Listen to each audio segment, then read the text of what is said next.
bu boobaa ils auront vraiment trahi tamit leur parole. te yaakaar naa ni ñoom nekkuñ ci logique boobu. maa ngi jégalu ci dopp bi. nekkuñ ci logique boobu bon peut-être ay réformes annoncé nañ ko fi ba tey dans ce sens-là.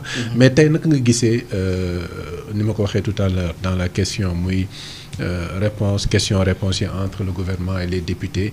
question d'actualité yi sur beaucoup de questions certainement suivre nga ko ban lecture nga ci am.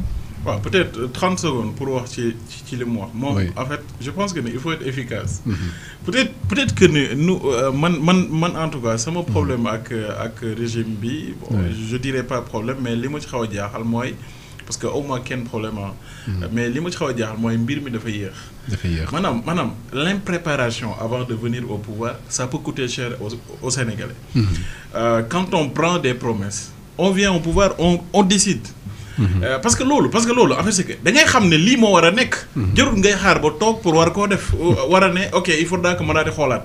balaa may ñëw xool naa état bi yëpp xool naa li ñu war a supprimer xam naa ko bu ma yegsee dama koy supprimer.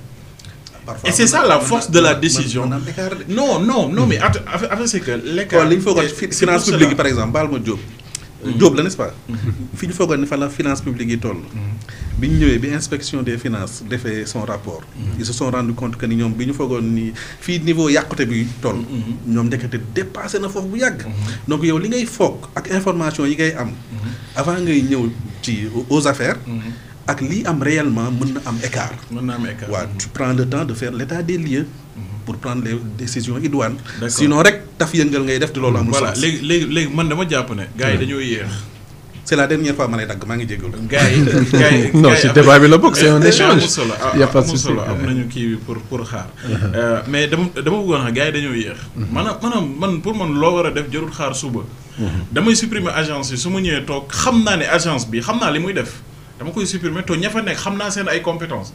damay trouver beneen redéploiement boo xam ne war naa leen ko mën a def parce que aussi gis nga y a beaucoup de problématiques yoo xam ne dañ koy dénk état. te état waru ko sax gérer ay logement ay bâtiment da koy diisal daal da koy diisal maanaam état dafa war a nekk dans la décision stratégique. li ci des privé yi mën nañ koo gérer yow da ngay ñëw ay tali ñu ne état école ñu ne état bâtiment ñu ne état. ay ndox ñu ne état lépp loolu laal ci dëkk bi ñu ne état moo ko war a gérer alors que le privé est là. pour former des Sénégalais qui sont capables d'entreprendre et puis vous leur laissez cela tey gii nii xoolal par exemple logement de fonctionnaires yi mais état dafa am ay logement ay yu kenn xamul te loolu bokkoon na ci rationalisation bi parce que man mënuma jàpp ne da nga war a jël enseignant nga jox ko 200 000 francs yóbbu ko ba Tambacounda bàyyi ko foofu nga jël ministre fay ko 3 800 000 jox ko ndox jox ko courant jox ko logement jox ko oto pour man loolu c'est pas juste. et que ñun réforme yooyu nañu wax ne il faudra que ñu daal di yemale les Sénégalais. dëgg la rang de ministre mën na la permettre nga am yenn privilèges yi mais il faudra que ça soit warta nekk complètement en décalage avec d'autres corps yoo xam ne war ngeen leen a mën a dooleel par exemple enseignants yi li ministres yi am pour man dafa bari par rapport ak li enseignants yi am to enseignants yi parfois ñoom ñooy ëpp njariñ. gis nañ fay ministères yoo xam ne direction yi ñoom ñooy liggéey maintenant ma daal di ñëw donc man li may wax foofu mooy efficacité agissez rapidement mais loolu moo tax ñu ne kii nii mën na décider c'est-à-dire que yow boo amee capacité de décider alors que décision yi day xaar 2 ans mais ki am capacité de décider nga xam ne moom dans 6 mois il a tout compris et puis il décide lui il est plus efficace peut-être que waa gox yu bees ñoo gën a efficace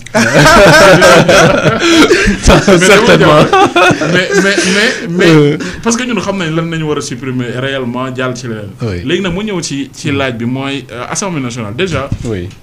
di rafetlu l'exercice mooy nga c'est la première fois ñoom premier ministre boo xam ne bëgg naa ñëw wax. loolu gars yi daaw doon ama c'est-à-dire que il faut aussi ñuy nangu avancer yi. loolu avancé la premier ministre dañ leen doon xëcc di leen indi kañ lay ñëw. mais kii dafa ne day ñëw chaque jour. loolu baax na. donc saa boo amee premier ministre boo xam ne day ñëw wax ci question réew mi mais ñëw leen toog ak moom waxtaan moom. donc man même si on est dans l'opposition moi je suis contre que gars yi génn assemblée bi dem seen yoon. amul sens. boycott bi d'accord leen ci. non boycott warta am. parce que dañu leen a fay dañ leen a yebal ne leen dem leen assemblée nationale ngeen xoolal ñu lu gouvernement bi di liggéey est-ce que jaar na yoon wala jaaru yoon.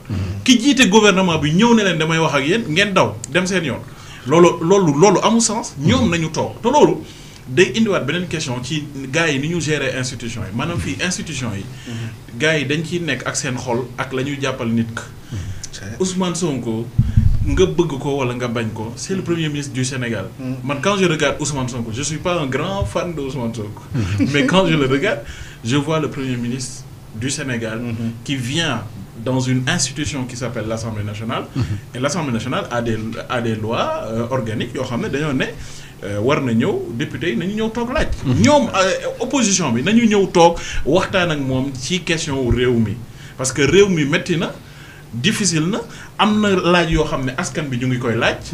gisaguñu ko mbir yi yéex na xamaguñu lan moo ko téye mais ñëw leen ngeen daal di ko laaj ci premier ministre. Et puis premier ministre tontu Sénégalais yi. pour man noonu la war a demee. Au sujet de la justice yaa ngi constaté benn lenteur ci li nga xam ne moom la ñuy diggee woon justice bi bëri na ñuy ŋàññe lenteur yi nga xam ne am na ci wàllu concernant la reddition des comptes concernant certaines questions judiciaires yoo xam ne bëgg nañu am lu ci leer est-ce que même gis-gis bi nga ci am. waaw justice bi dafa yéex maanaam dëkk bi lépp a yéex man looloo ma jaaxal. oui maanaam dafa mel ni temps bi dañ koy bës di ñu xaar alors que le Sénégal ne doit pas perdre du temps.